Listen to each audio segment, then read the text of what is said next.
Yo, monkeys, it's me, DDP Diamond Dallas Page.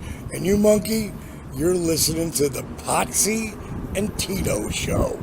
And that's not a bad thing, monkey.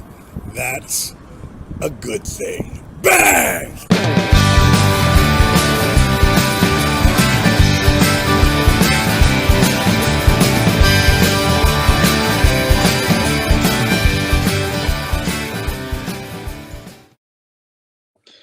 Ladies and gentlemen, boys and girls, children of all ages, the Potsy Fans Network brings to you its tag team champion.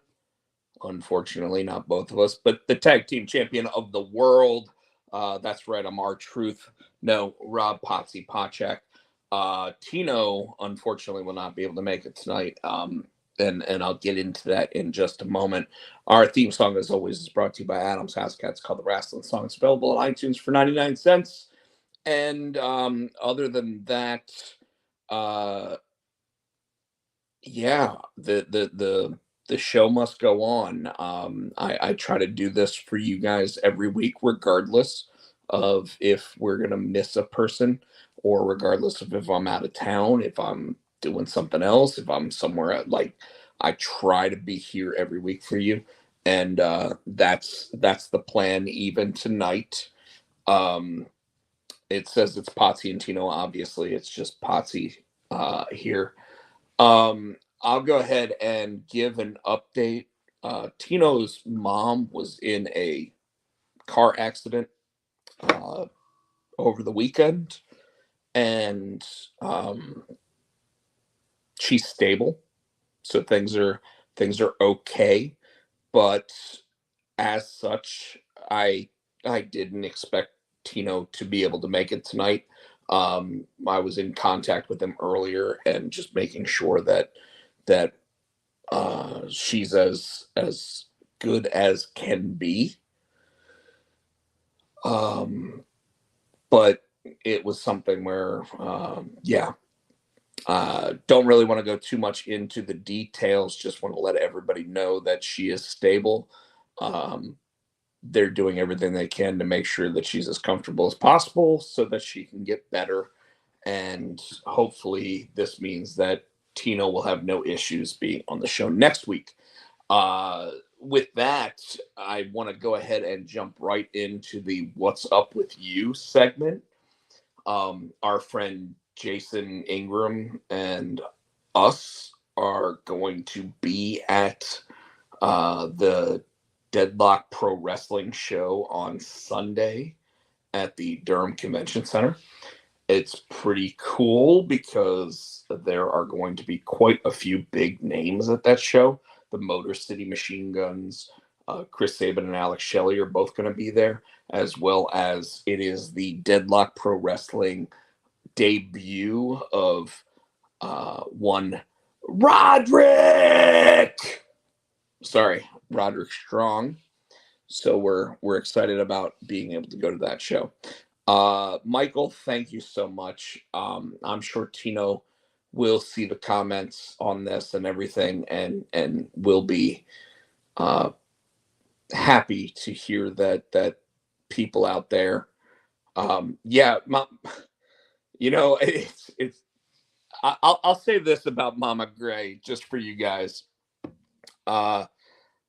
She is a strong lady. And she doesn't take shit from nobody, kind of like my mom. So the fact that something like this happened. My mom was in an accident last year, and hers wasn't a T-boning or anything else. She was actually a car that got backed into by another car, and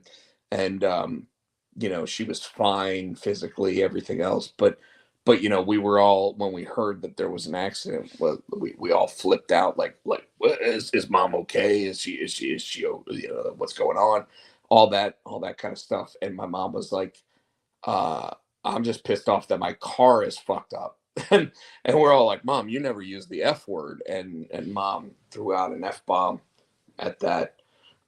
With this, Tina's mom is someone who's very involved with her church.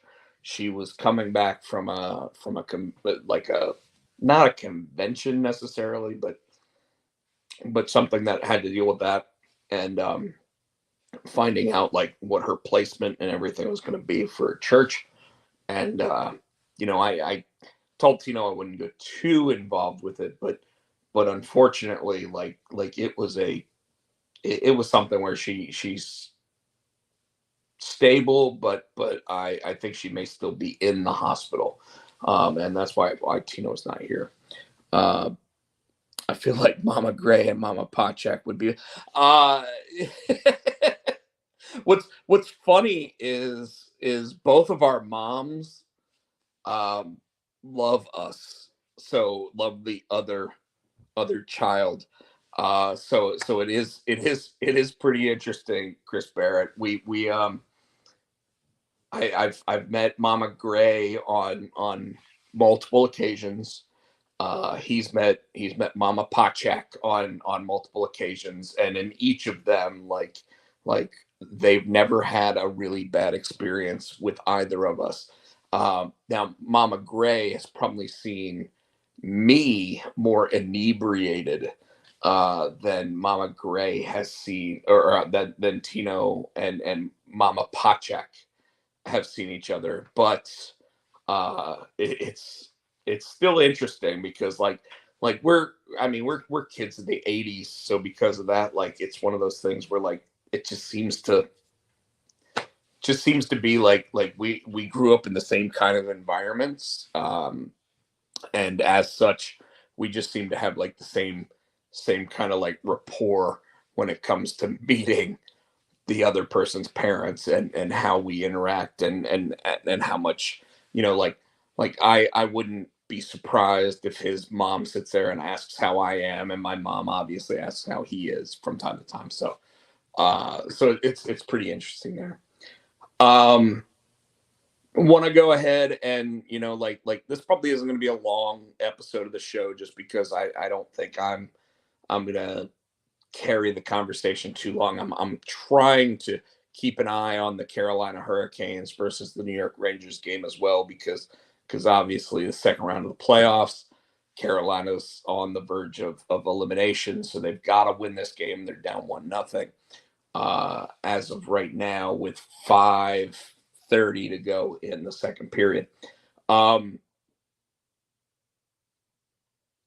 but I do want to talk about like what's going on and some of the cool stuff that's happening. For those that know, obviously I've been out of work for quite a while. So I want to go ahead and point out that in the "What's Up with You" section, I am supposed to be starting a new job next week.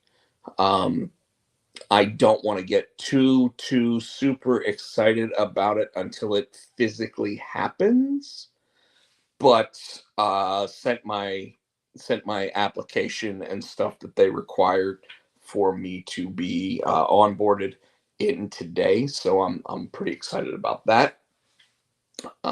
It is a training and technical writing position for the Department of Health and Human Services. So I'm pretty excited about it.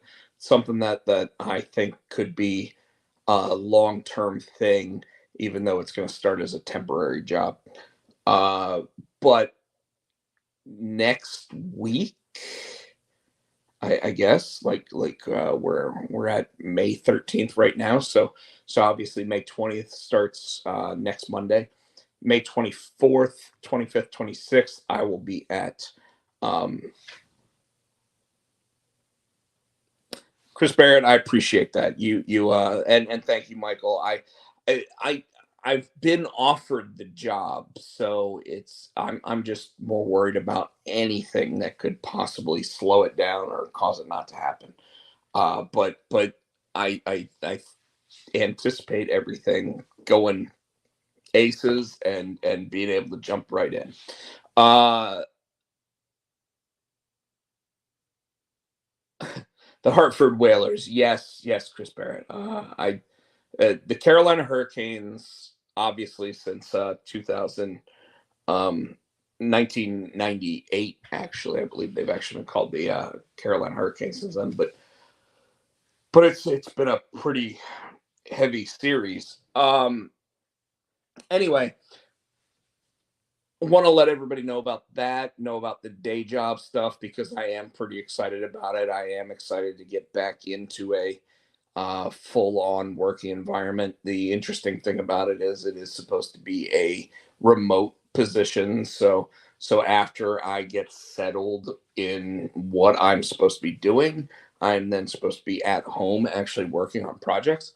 But they've told me that if I want to come into the office or whatever, I can do that. And some part of me, while I love the idea of working remote for the most part because you save gas and you save, like money that way, um, has me sitting there going, I think once a week, maybe once every other week, something like that. Like I'm gonna want to be in the office just so that I can, have human interaction with people. The position is going to have me training people and stuff, so it's something where I'll have human interaction anyway, but the idea of being in the office actually talking to people and stuff might wet the whistle a little bit in some of the other things. Yeah, the Whalers and the team that was in Raleigh both got screwed in that. Yeah. Uh we didn't get screwed. I mean, we've obviously had one Stanley Cup run. This season, we we should be in this series 2-2, and yet we're down 3-1. We're also down 1-0 in the game. I'm not gonna drag that out.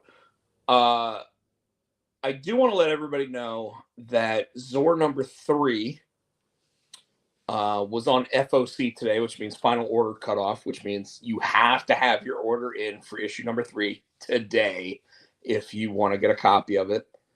I also took a meeting with a local shop and convention runner. Not going to go into who it was or anything. I don't think that's important, but do want to say that a new book that we'll be announcing before October is in a pretty good spot, and and people should be pretty excited about it, especially if you like anything that comes out around Halloween.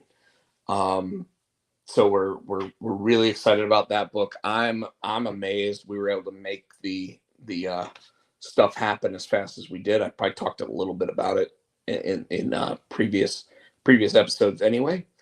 But but yeah, so we're there with all that. Next week, like I said, got Carolina Fear Fest. Really excited about that show. Going to be setting up. Got two panels that I'll be hosting. Both of them, I guess I'm technically a host and someone that can speak on it. The first one is horror and humor because I think that they go hand in hand. It's something that's very important. I think that laughter and blood and guts seem to just go hand in hand. And then of course there's another one that I think is writing horror. So if you're in the Raleigh market, you might want to come out and actually join me for just hearing about some of that stuff. I think that there's going to be another horror writer on that one that I'm going to be asking more questions than just talking. But the humor and horror is definitely a multi-person. We're all talking about like just having like a round table, if you will, of some of the cool stuff that goes on between horror and when you laugh during those moments of horror movies. So yeah, so the last thing that I want to say on the what's up with you before I start trying to jump into actually like what is going on in wrestling. Um, if you are not planning on being at Heroes Con, you may want to be at Heroes Con, especially if you're a fan of the books that I've published, because there may be a couple, and when I say a couple, I mean less than the number of fingers I have up on my hand, probably less than the fingers I have up on my hand here, of extremely limited and unfortunately also expensive copies of a couple comic books that are coming out that I am extremely proud of. The other neat thing about Heroes Con, for example, June 14th through 16th in Charlotte, is that it will also have on hand CGC, so you can get your comics graded by the top people in the industry that weekend. The only thing they're not doing that weekend, from what I can tell, is the process of getting old books that you had signed that you're now trying to get graded. They're not doing those at that show. But if you get something signed at Heroes Con, you can get it signed and turned around by the end of the weekend, which is pretty freaking cool. So my intention is to possibly send a couple of these. And when I say, guys, when I say super limited books, I'm literally talking there is going to be less than a handful of these books made, and it's because of how expensive they are to have made. Um, let's just say that they're the coolest. Uh, as long as I can get them in time for Heroes Con, which I should, because I mean we're sending them this week. So I mean Heroes Con obviously is a full 30 days away. Normally it takes about 3 weeks to get books published and shipped out to us. So I'm anticipating that that's going to be the case. Sorry, watching the Hurricanes game. I thought they just scored. They did not. Um, but it is going to be the most rare books I've ever made. And if I can get a couple of them actually CGC'd and everything else, I am going to be extremely happy because I already know what the non-CGC'd version of these books is going to cost for people to buy a copy from me versus what a CGC'd version should go for. With that, let's get off of that. Obviously, Immortal was up for final order cutoff last week or the week before. Zor #3 completed. The story ends with the third issue. There's also at Heroes Con not just those super limited copies, but there's going to be a 20 copy exclusive of Zor #3 holofoil if we can get it in time. And if we can't, it's going to be available right after the show. But I'm assuming we're going to have it in time. I think we will. I don't think there's any reason why they're going to hold up the shipments of them. But if we get that, I mean, those are probably going to be $30 exclusives. Michael and I will obviously be at Heroes Con together.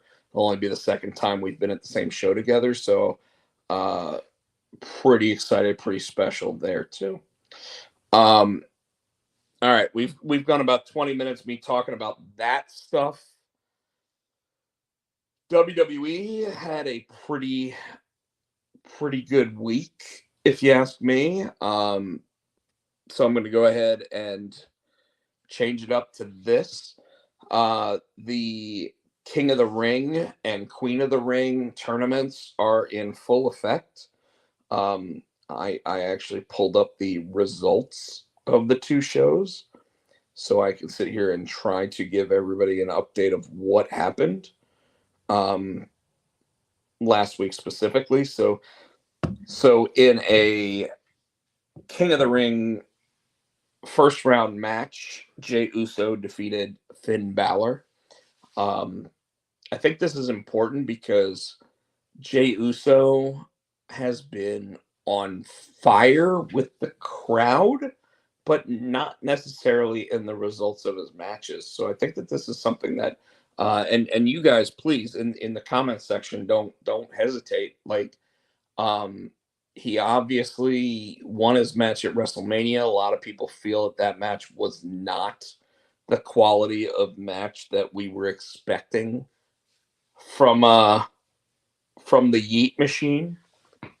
I'm sorry, the Yeeter of Worlds, if you will, based on his tweet this week. Um,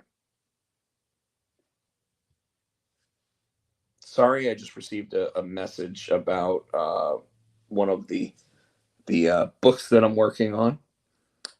I everybody is getting hurt and all that now. I don't know who will win the. Yeah, you're you're not wrong, Michael. Um,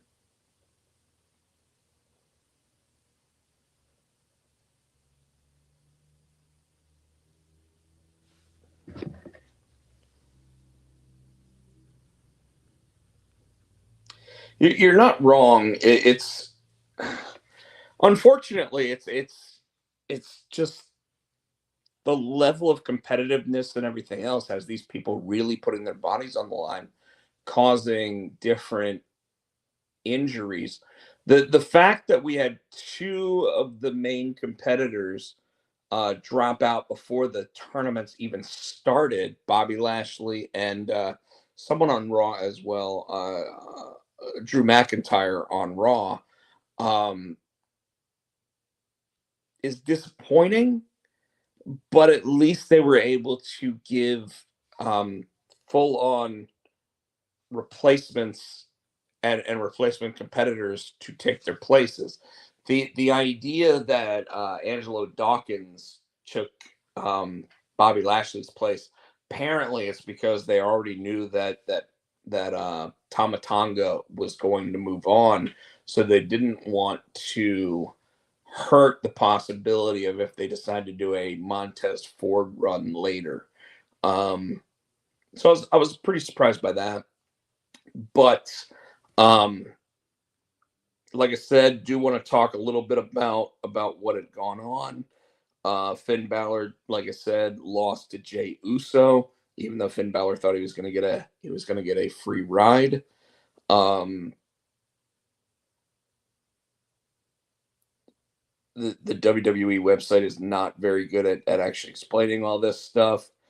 If I remember correctly, let's see. Uh, Io Sky moved on in her match. Ilya Dragunov beat Ricochet, which was a banger. So anybody that doesn't think that those guys can go, um,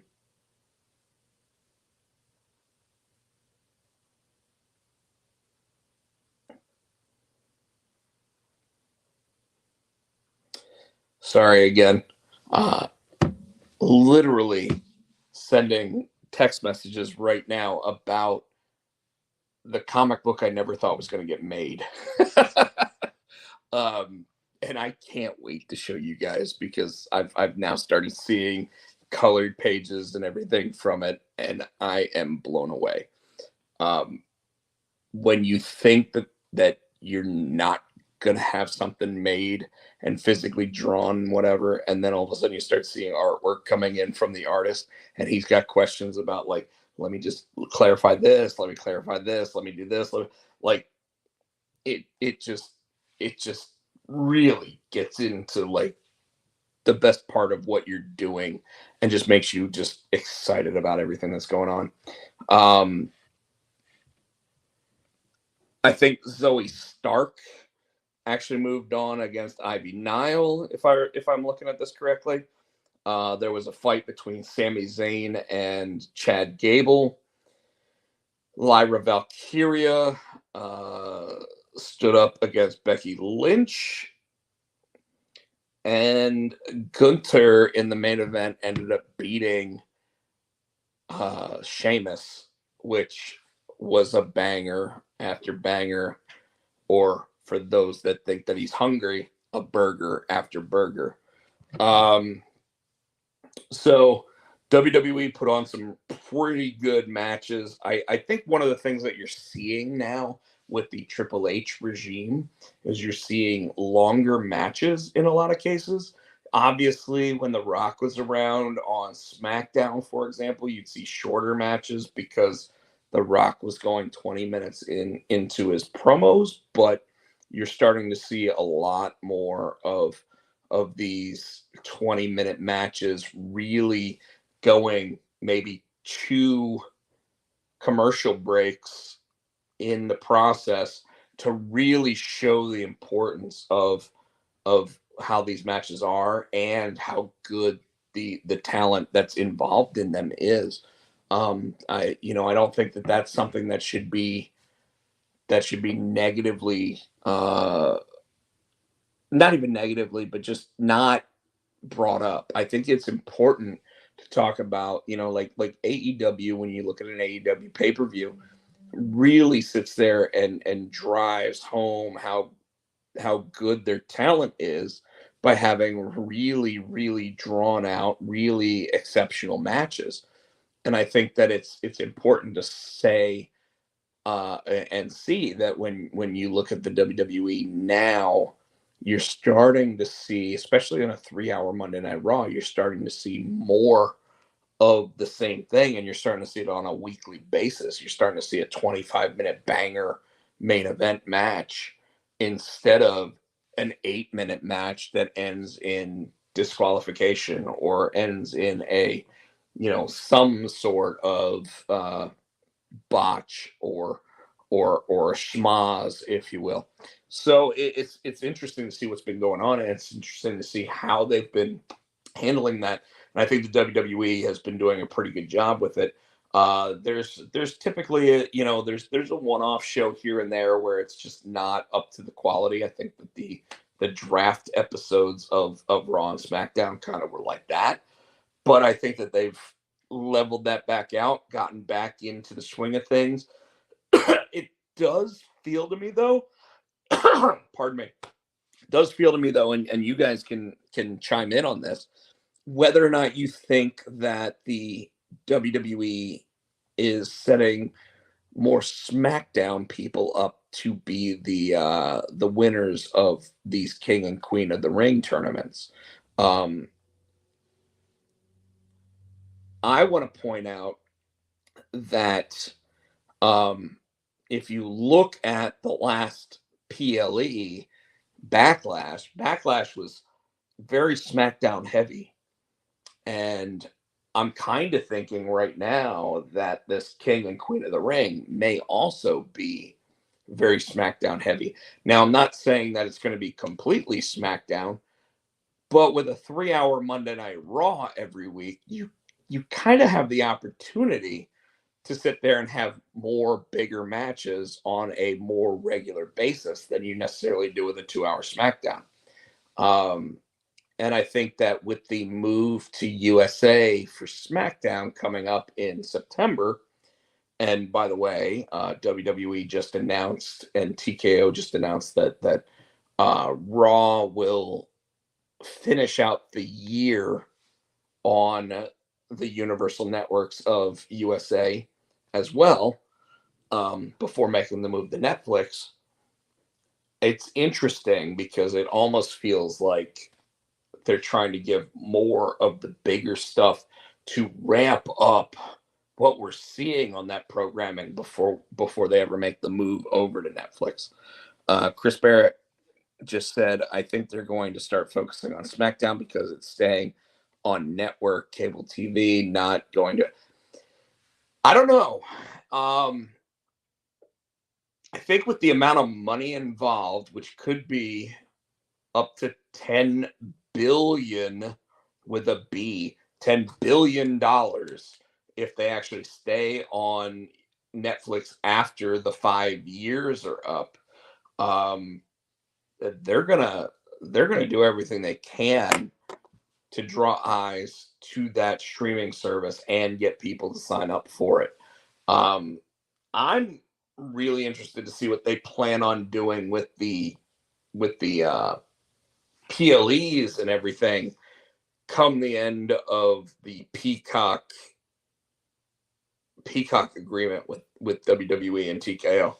That's where I think that things are going to get really, really interesting and really crazy. I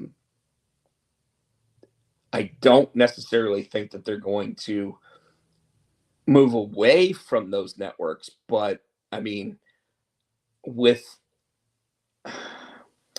with Universal picking up SmackDown and doing that for 1.4 billion over the I think it's 5 years that they're doing that. I don't know if they're going to want to pump out another 1.5 to 2 billion for the WWE content they currently have on Peacock, but they might, just because it is something that draws eyes and entertainment to Peacock.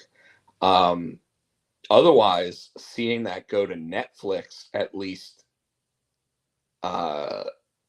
domestically, is going to be insane. So Michael asks, what do you do on USA and Fox after WWE leaves? So Michael, WWE is not leaving USA. WWE SmackDown is moving to USA. WWE Raw will be on USA until December 31st now. It originally was going to end in September on Raw, but they've extended the agreement for $25 million to keep it on USA through the end of this year, to enhance their agreement for SmackDown. Just so you know, that also means that they're going to have a WWE week the first week that SmackDown actually launches on USA. They're also going to, I believe they're going to show a marathon of all of the Fast and Furious movies with The Rock. And then they're also going to have something else happening. The only thing that they're losing before the end of the year, they're going to end up losing NXT, because NXT is going to launch on the CW, which means an actual network broadcast television premiere of WWE wrestling on the CW is going to happen before the end of the year, and that's going to be in October. So hopefully that clears that up for you. Want to go over the SmackDown results really quick. Cody Rhodes has a new challenger for his undisputed WWE championship. And the way that they have announced this match intrigues me, not because I expect Cody Rhodes to lose, because that I think would be a horrible move at this point. But his next opponent, after beating his opponent at Backlash, looks like it's going to be Logan Paul. And Logan Paul obviously is the current United States champion. And one of the things that's interesting about this is that when Cody Rhodes became the NWA World Champion while he was away from WWE, he was also the New Japan IWGP United States Champion. So he was a champ at that time. And the statement that he now has a possibility to become a two-time champ with a world title and a United States title is interesting. But then from the WWE perspective, it would also make him a Grand Slam champion, which, as we all know, The Miz is a two-time Grand Slam champion, and I believe AJ Styles is the only other two-time Grand Slam champion in WWE. I could be wrong with the AJ Styles one, but I'm pretty certain he's a two-time world champion, two-time US champion, two-time Intercontinental champion. And I think with him, he's also a two-time world heavyweight champion. So So I think AJ is the other, because I know that the Miz was the first two-time Grand Slam champion, and now Cody is going to have a chance to become a Grand Slam champion. And that's if they actually maintain that the title match with Logan Paul is for the United States Championship as well. That's where I'm a little confused. They made it sound like it's going to be that. Um, I found it really interesting that Nick Aldis was the one sitting there in the ring with Cody, sitting there saying, congratulations on your title defense and everything else.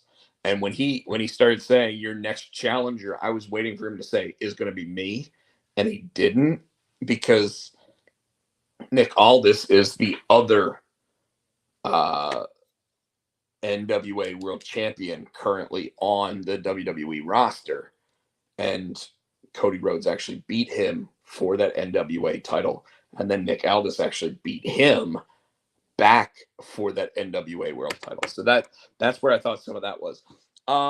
Michael Turner, just for everybody that's out there that can't see the comments, said that Logan Paul should not be in the WWE at all, much less have a title shot. I disagree. I want to agree with you, but I have to disagree. And here's why. Because since the WWE is a predetermined outcome sport, or sports entertainment, if you will, the people that bring the most eyes to the events are the people that should have the biggest spots in those events. As such, and you may very well disagree with me, and I understand that. I really do. Logan Paul has brought more eyes to the product than have left the product because he's part of it. As such, everything he's done, the fact that he continues to do a weekly podcast where he shows off the WWE United States Championship on a regular basis, I really, really strongly agree with their decision that he should be in a prominent spot. Where I agree with you is that I don't necessarily think he deserves to be the next opponent for Cody unless they're attempting to take the title off of him, because he's not going to be around for a while. And in that situation, I feel like having Logan Paul lose the United States Championship to Cody so that they can do a tournament is something that I agree with as well. So I could see both sides of it. Chris Barrett just said Logan Paul is beyond hot right now. I honestly think that in a legitimate event, he'd be able to hold his own against half the roster, without a doubt. I mean, this guy in 2 years, folks, has been against Seth Rollins, has been against Ricochet, has been against Roman Reigns. He literally has been Randy Orton and Kevin Owens at the same time at WrestleMania. Like, this guy has gone up against the biggest names in the industry, and he holds his own. He not only holds his own, he looks good doing it. Like, this isn't Bad Bunny having to be carried by a 15-year veteran. This is a guy that literally goes in there against Ricochet. Now, yes, Ricochet's been in the industry for 15 years. Seth Rollins, 20 years. Roman Reigns, 8 to 12 years at this point. Like all of these guys have been there for a long time, but I want to remind everybody, and a lot of people don't know this, but Logan Paul's dad was a professional wrestler. And I want that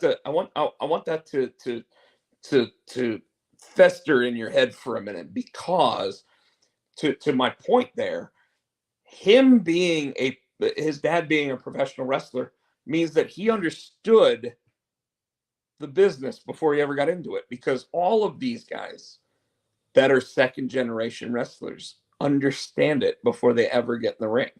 There are very few second gen wrestlers that just don't get it. Now, some of them really don't get it. I think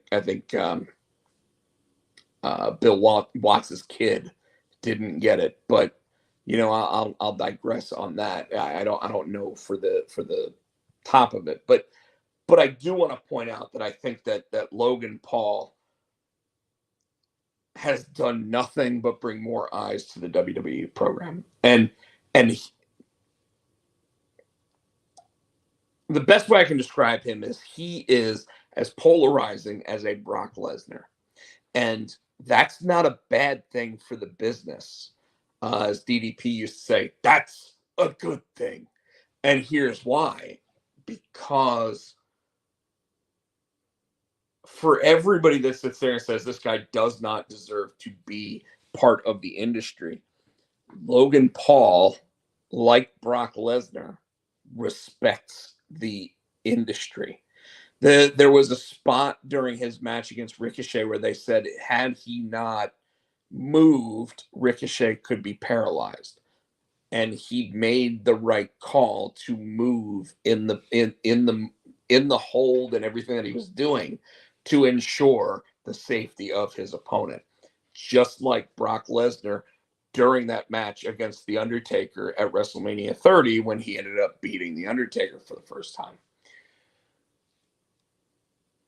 So I state to you guys again, and everybody out there that's watching, listening, and hearing me talk about this, I truly believe that Logan Paul has the best interest for the industry in his mind as he goes through this. I don't think that he's just collecting a paycheck. I don't think that he's one of those folks that is hurting by being there. I think that he takes it seriously. He does his job, and I think that it's mutually beneficial for both sides.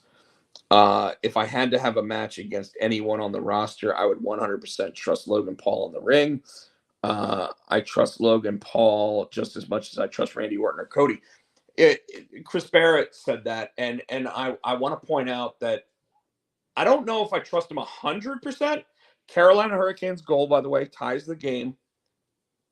13 minutes to go, I believe, in 15 minutes to go in the game, tied 1-1 now. Sorry.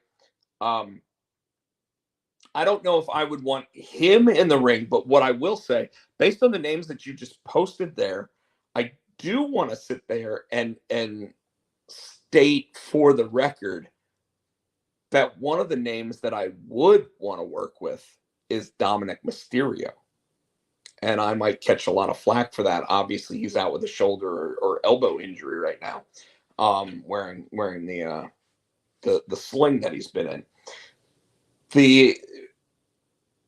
The way that I can point that out to everybody is that when CM Punk came back, he had 2 matches before the Royal Rumble when he hurt when he blew out his tricep, but he had 2 matches, and those 2 matches were against Dominic Mysterio. When Randy Orton came back, he had the Survivor Series match, and immediately after the Survivor Series match, when he was on Monday Night Raw, the very first match that he said he wanted to have was against Dominic Mysterio. So I point that out because a guy like Randy Orton isn't going to say, I want to work with Dominic Mysterio. He's going to sit there and say, I want to work with the safest guy that I could possibly work with. And when you talk to the head of creative and you say, I want to work with the safest guy that's possibly out there, who is that going to end up being? I would say that CM Punk, before he blew out his tricep, had 2 solid matches against Dominic Mysterio. Randy Orton's match against Dom was solid. I mean, both of them, and And a lot of people for years have talked about how boring Randy Orton is in the ring. Chris Barrett says, I agree with Dom. I wouldn't want to work with Sheamus, but I would trust him if I had to. 100%. Chris Barrett just said that he would trust Sheamus in the ring.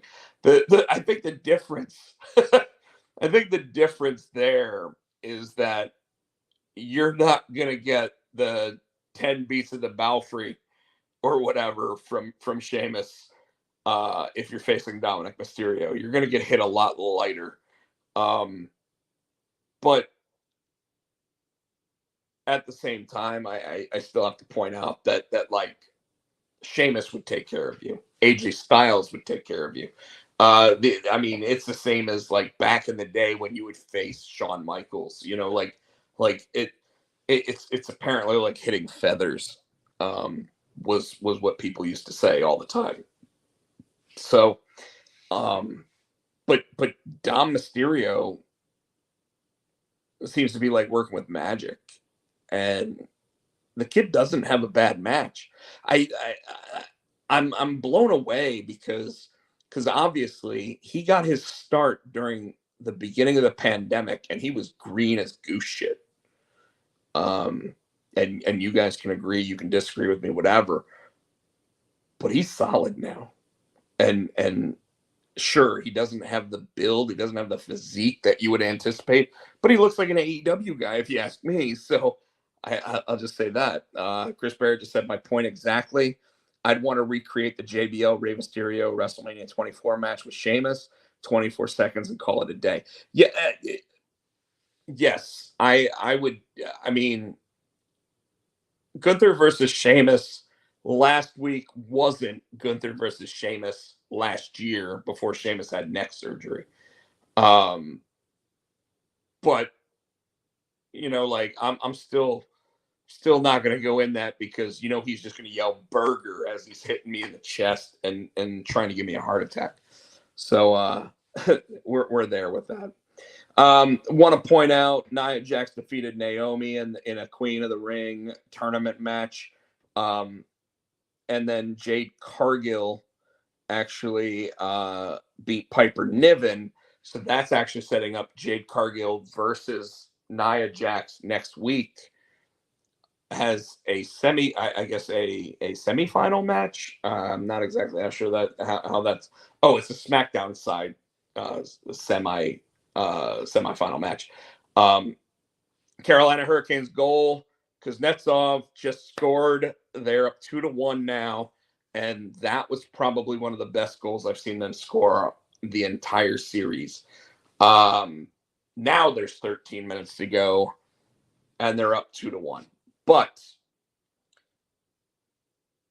Nia Jax versus Jade Cargill, I'm not exactly sure how they plan on going with that. I think that they're planning on a Jade Cargill versus Bianca Belair match so that they can have the two tag team members that are the women's tag team champions actually like hug it out after one of them wins. But I think that that's kind of where they're going on the SmackDown side. If they don't, I expect some sort of foul play that causes maybe the Kabuki Warriors end up causing both of them to lose their matches. So that could also be a possibility there. So just pointing that out, that's kind of where I think that they could go in that. Yes, Michael, let's go Canes. I joke that I go bump, bump, bump, and that's when everybody says let's go Canes. But getting back into it, we also had, let's see, we had Carmelo Hayes ended up beating Baron Corbin in a King of the Ring match. I was surprised to see this outcome, and you guys can talk to me about this a little bit if you want, but I'm surprised by the outcome of this because Corbin obviously is a former I mean hell he's a former King of the Ring, but he's also a former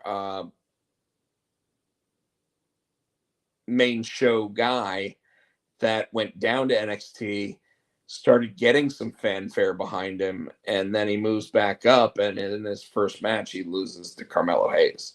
So obviously, Carmelo Hayes is someone that they look at for the future, and I can't say I blame them. I mean, the kid is going to be good for years and years to come, and he's put on some hellacious matches. But was a little surprised to see no shenanigans and him beat Baron Corbin. Trying to look up some of the other stuff that went on. Bianca Belair defeated Candice LeRae. No surprise there. Tama Tonga defeated Angelo Dawkins. This one again, obviously, was supposed to be a spot for Bobby Lashley, and Lashley apparently, as of Monday, was injured, so they just mentioned that he was injured. Put Angelo Dawkins in the match again. Meltzer and some other people have said that it's because putting Montez in that spot, they already knew that Tama Tonga was going to win, so they didn't want to sit there and hurt the singles opportunities that Montez may get in the future. Randy Orton defeated AJ Styles in the first round King of the Ring match. This was a little interesting to me. I almost felt like they were going to lead on the SmackDown side to an AJ Styles versus LA Knight final showdown. The fact that they didn't is surprising, but in a good way to me. Unfortunately, I think what it means is that the Bloodline is going to interfere with Randy Orton's match next week. What do you guys think? Michael says he kind of likes what they're doing with Candice. I agree. I think giving her a little bit of an edge is something that she's been really missing, and something that works in her favor. I think that now Indy Hartwell also seems to be adding a little bit of that edge, and I think that's also working. Chris Barrett says, why is Randy and AJ even in that tournament? Like, they don't. Honestly, I'd be okay if AJ Styles would have won a King of the Ring tournament, because it's just an additive to his legacy. Well, which is funny that I say legacy, considering I mentioned Randy Orton. Randy Orton, I don't think needs it because he's a 14-time WWE champion. But AJ Styles, being like a 4-time WWE champion on the way out, like, I could see him really taking advantage of it, Chris Barrett. But I think they just wanted to add legitimacy to the tournament. And by adding that many world titles to the tournament itself, you really are just making it that much more special. Do I think? I think it's LA Knights to lose. I also think it's Tiffany Stratton's to lose. And it'll be interesting. The other person, and I'll go ahead and I'll give my dark horse candidate for the Queen of the Ring, by the way. I think Shayna Baszler could win it. And if she, and obviously I'm not watching tonight yet, so I'm gonna have to watch Monday Night Raw after we get off of here and after the hockey game's over.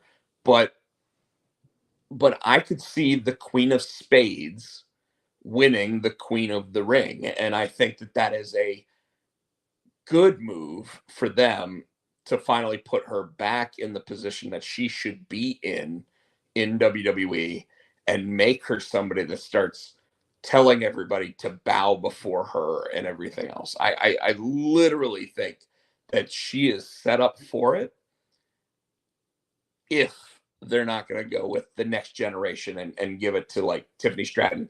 Carolina Hurricanes goal, 3 goals in the third period. they're starting to look like the team that made it to the playoffs, guys. Martinook scores the goal in New York, and literally the guy that they're showing on the TV right now with a New York Rangers hat looks like the guy that played the Flash, and he's like, Bloodline interferes next week. So Michael, I do want to point out, I think that the Bloodline will interfere in the Randy Orton match, which will get Randy Orton out of the tournament. Because I like, there's people that think that it's going to be Jey Uso versus Tama Tonga, and I don't think so. I think that you're going to see Tama Tonga interfere with the Randy Orton match, and then Randy Orton or Kevin Owens are going to interfere with the Tama Tonga match, and that's going to eliminate both of them from the tournament. That would be how I would take the storyline elements and play them out, because I don't want Jey Uso versus Bloodline when you're talking Raw versus SmackDown at this early juncture. I want it at Survivor Series. I want it Bloodline versus New Bloodline. And I want it being, and I'm going to tell you guys right now, this is how I look at this. I look at the Solo Sikoa Bloodline, which could include The Rock at that point. But Tama Tonga, Tonga Loa, Jacob Fatu, Solo Sikoa, so at least 4. Maybe The Rock being added to it. And then I see it being against Roman Reigns, Jimmy, Jay, and at least Sami Zayn. And then if you need a 5th member for that, because of Sami Zayn's family interests with Kevin Owens, I see Kevin Owens being part of that old original bloodline and actually arguing with them, whatever, but still getting through it. And I see that being your 5-on-5. And I'd be blown away by it. I think that would be a massive, massive Survivor Series match. So keep that in mind. Also think that they could always add one other part, like Rikishi could be on the original bloodline, or like something like that. I did it for The Rock, like any of that stuff could come back and actually help them out. Whew. Okay. Yeah, I think I went over Raw and SmackDown. I didn't watch NXT. I did watch most of AEW. I think I fell asleep before the end. I saw that they have announced, and I'm going to go ahead and switch their banner over to AEW Dynamite and everything else. I did notice that they announced Stadium Stampede for their next PLE, which I believe is Double or Nothing, which is their anniversary show. They announced it as the Elite versus FTR, Eddie Kingston, and Bryan Danielson. Here's where I have an issue with this. It literally looks like they're setting the good guys up to fail. Like you guys can tell me I'm wrong here, but it literally looks like they're going, we're going to take that team atmosphere, and then we're going to take people that don't necessarily get along ever, but they're team AEW, and they're just going to lose. And the other reason why I say that is because Bryan Danielson's in the match, and Bryan Danielson at every one of his PLEs seems to lose. Like, I don't remember the last time Bryan Danielson won a PLE match. And when I say PLE with them, obviously, I mean pay-per-view. But how does everybody else feel about that? You are not wrong about that. What's up with Claudio? Mr. Helios, if you want to come on, I'll let you on the show and you can talk about it. But I'm gonna say that Claudio actually came out and explained why he walked out on Bryan Danielson the other night in the middle of the ring after having a match between the two of them, and Danielson grabbing the microphone saying that he was going to join Team AEW. Claudio Castagnoli flat out stated this weekend that he still doesn't trust Eddie Kingston, and I don't, I don't have a problem with him saying it. They literally, when you think about it, those two have had blood feuds. They've. It's okay. It's okay, Terrence. But and when you said I'm with family, I thought you meant that something about the match. Um, they've literally been through a blood feud with each other. They've gone to every ends of the earth to sit there and like kill each other in the ring. And I'm I'm with you that like they should have the opportunity to win, whatever. But Claudio flat out saying he wants to see Bryan Danielson retire healthy. I got to be honest with you. I kind of want to see Bryan Danielson retire healthy. Like, like what he's doing to himself and the amount of injuries he's had just by being in an AEW ring, especially knowing that people like Sammy Guevara don't even care about the concussion protocols that they've got. Like, who's to say whether or not he's going to end his career able to walk out of the ring? So, so Claudio stating that, I applaud it. And it allows that long-term storytelling of Claudio and Eddie hate each other and they'll never be on the same page. And I love that too. Because there's just some guys that should never put their blood feud aside and should just hate each other forever. And that's just the way that pro wrestling is. It's just the way it is. I thought the Carolina Hurricanes just scored again. They did not.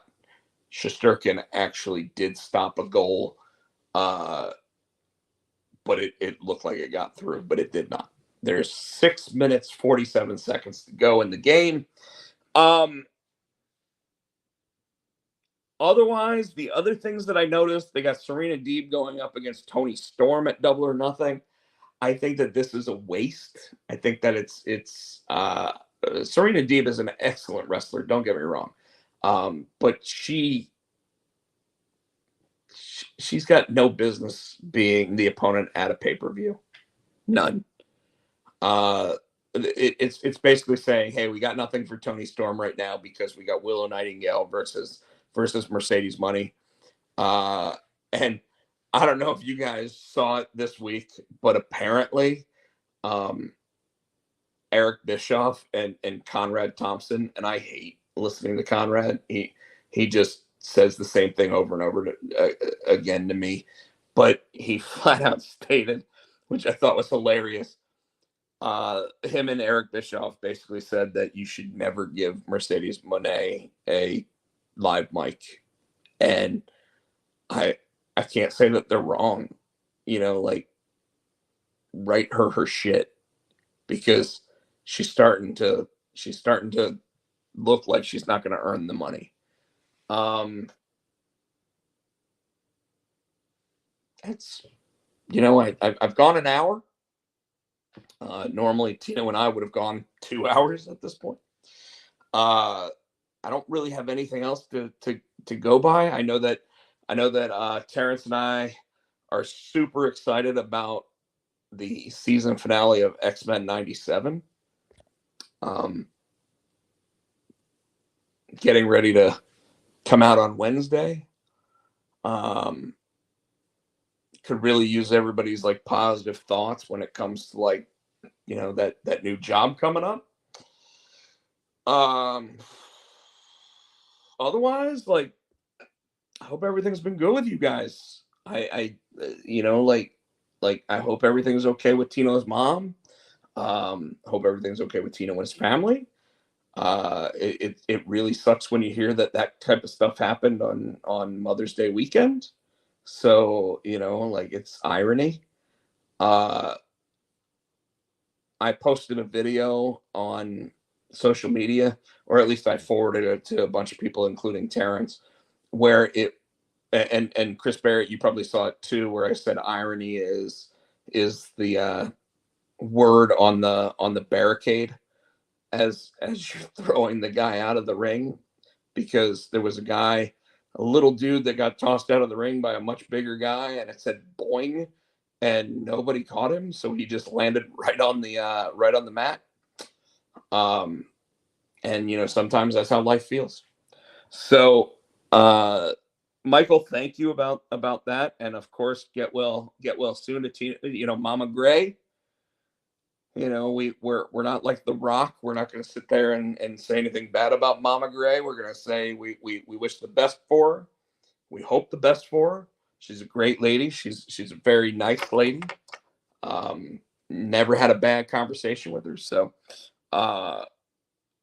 everybody, I once again want to point out that theme song was brought to us by Adam's House Cat. It's called The Wrestling Song. It's available on iTunes for 99 cents. For Tino's sake, I will say 99. So if he watches this, he might actually get a kick out of that. Other things, just for everybody else, like obviously the Carolina Hurricanes goal, empty netter, 4-1, folks, 4-1 now. 3.5 minutes to go in the game. I'm not going to say it's over because the fat lady hasn't sung, but we're getting there, at least for this game. People are walking out of Madison Square Garden right now, which means I believe Wednesday night they'll be back in Raleigh. Not to be confused with Roley, like the guy on TNT says. Anyways, I forgot really what I was saying. Follow me on Twitch, Rob Potsy Podcheck. Follow me on TikTok, Rob Potsy Podcheck. Follow me on, obviously, subscribe to the YouTube channel, Rob Podcheck. Twitter, Podcheck, and Instagram, Rob Podcheck, Rob Potsy Podcheck. Tino's stuff, just so everybody knows, SC Tino on Instagram, HootieFan91 on Twitter. On Twitter or X. And then he's got Tino Gray Music, I believe is what they're called, on TikTok. So follow us, get a listen. Hopefully we can add some subscribers at some point. Hopefully everybody had a blast tonight. Again, getting off of here pretty early because, well, it's only one of us talking, so I don't need to sit here and keep everybody else for too long. Hopefully everybody had a great time. Mr. Helios, let's go Canes. Bump, bump, bump. There we go. And ESPN Bet just put up something about the over-under. It's the over-under for tonight was a 5.5, which means another goal still needs to be scored in the last 2.5 minutes. Hopefully people went with the under. I don't know. Anyways, folks, I am going to get out of here. We're going to hit the brand for the stream ending video. And it's been a blast. Thank you so much for joining me. Be on the lookout for Zor number 3, Immortal Ultraviolet number 1. And when I announce, and the other book that I've been talking about that I can't announce yet, going to be a little while. Expect it early 2025. Okay. With that, I am out of here. Great talking with everybody. See you soon. Everybody wants to be the nature boy, but I am the man of the hour, the tower of power. Too sweet to be sour, make you scream, oh! Like Jared Power, there have been many imitations.